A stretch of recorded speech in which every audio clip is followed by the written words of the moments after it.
Hushpuppi allegedly engages the services of Michael Jackson's lawyer, Mark Garagos. That is something interesting, and these are many other things I'll be talking about in this particular video. Just before I jump right in, I want you guys to understand that you need to subscribe to this YouTube channel by hitting the subscribe button below and the bell notification icon if you're yet to subscribe to this YouTube channel. But if already subscribed, thank you for subscribing, and make sure you share my videos across all social media platforms so that others will get to see what we are talking about and what is trending on social media.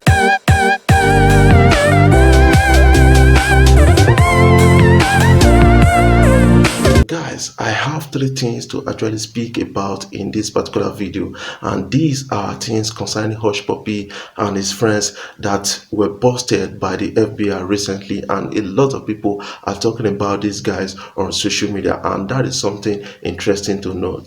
The first one I want to talk about is that Hushpuppi and his gangs may end up in an Hollywood film. That is something interesting because this is a huge arrest of the year, and it's a huge kind of a syndicate that was actually unlocked by the FBI, and that is interesting because a lot of people are making out stories, digging out facts about Hushpuppi and his friends that were arrested by the FBI, and I think it's all interesting that a lot of people are going to speak about these people, put it in movies, put it in script, and put it in books. That is something interesting.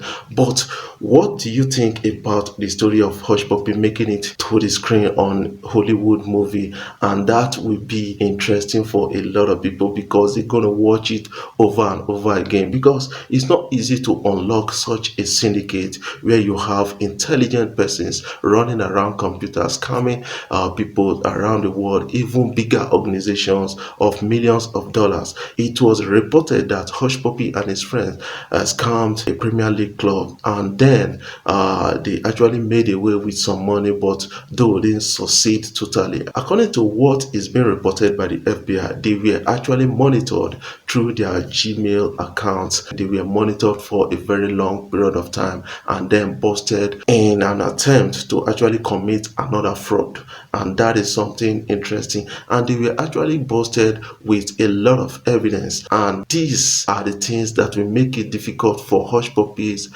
legal team to actually argue him out of. It may interest you to know that Hushpuppi has a lot of cases around the world. 47 countries are calling for the extradition of Hushpuppi, and in Russia, Hushpuppi is wanted to answer to a crime of $65 million, scandal in Russia, and that is all interesting. In recent week of things, Hushpuppi has actually engaged the lawyer of Michael Jackson, Mark Garagos, and that is something allegedly reported on some social media platforms, and a lot of people are talking about it.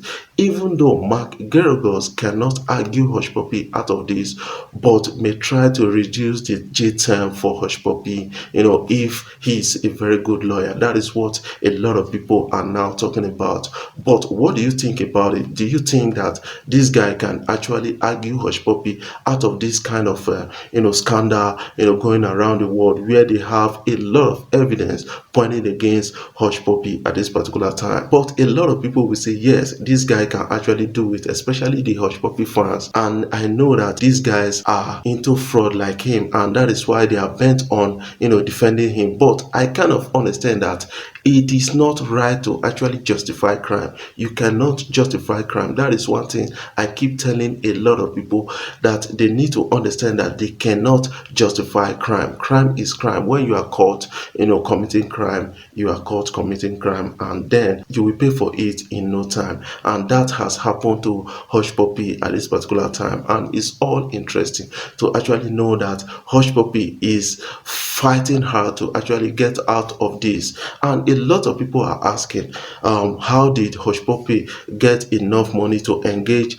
the services of this kind of lawyer? Because his assets, his monies, his finances, and everything about Hushpuppi has been frozen by the FBI, and now he is actually engaging the services of the best lawyer in the world. Do you think that Hushpuppi will actually succeed with this? That is what a lot of people are asking, and I think it's not going to be easy for Hushpuppi, because Hushpuppi has a lot of evidence pointing against him that they need to actually argue him out of, but it will not be easy.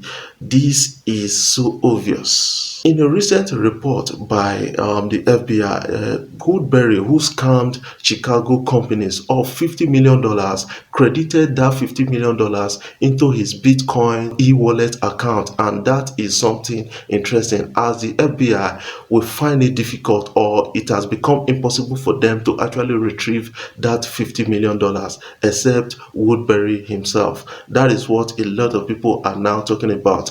Are they saying that now the organizations that were scammed are going to forfeit that kind of money? That is what's interesting. That is something interesting to actually know. I want you to actually see this video and then confirm it for yourself. WGN Investigates has the inside story of a cyber fraud scheme that duped a Chicago company into sending $15 million to an overseas scammer.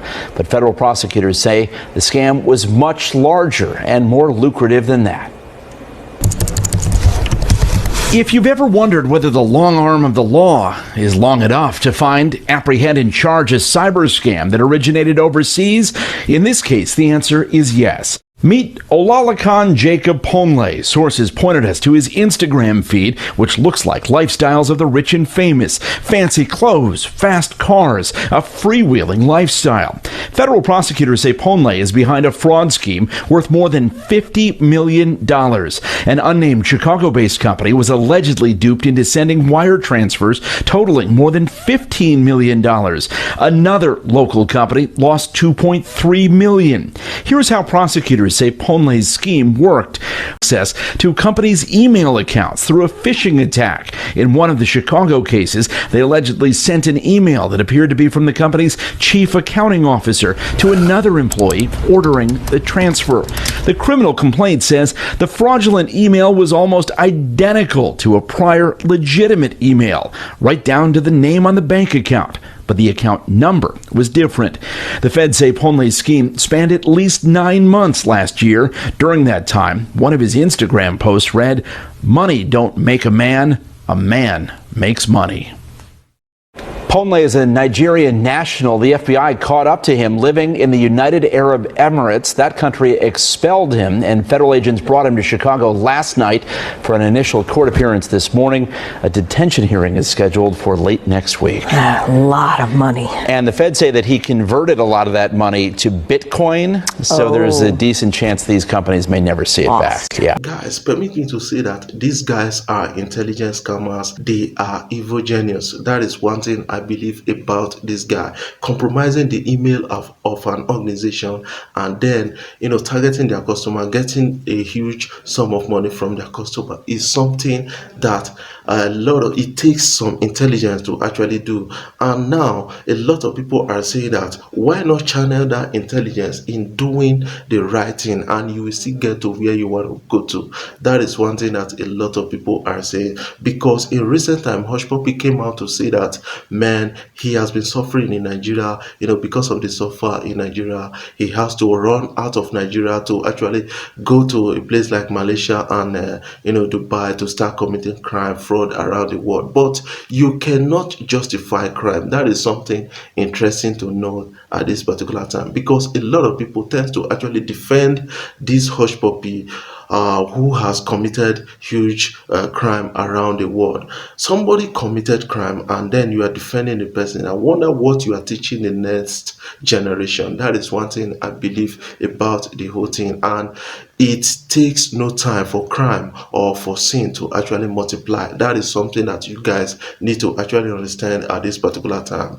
Just before I jump off, I want you guys to kindly subscribe to my YouTube channel. Hit the subscribe button below and the bell notification icon if you're yet to subscribe to this YouTube channel. But if already subscribed, thank you for subscribing, and make sure you share my videos across all social media platforms so that others will get to see what is trending and what we are talking about on social media.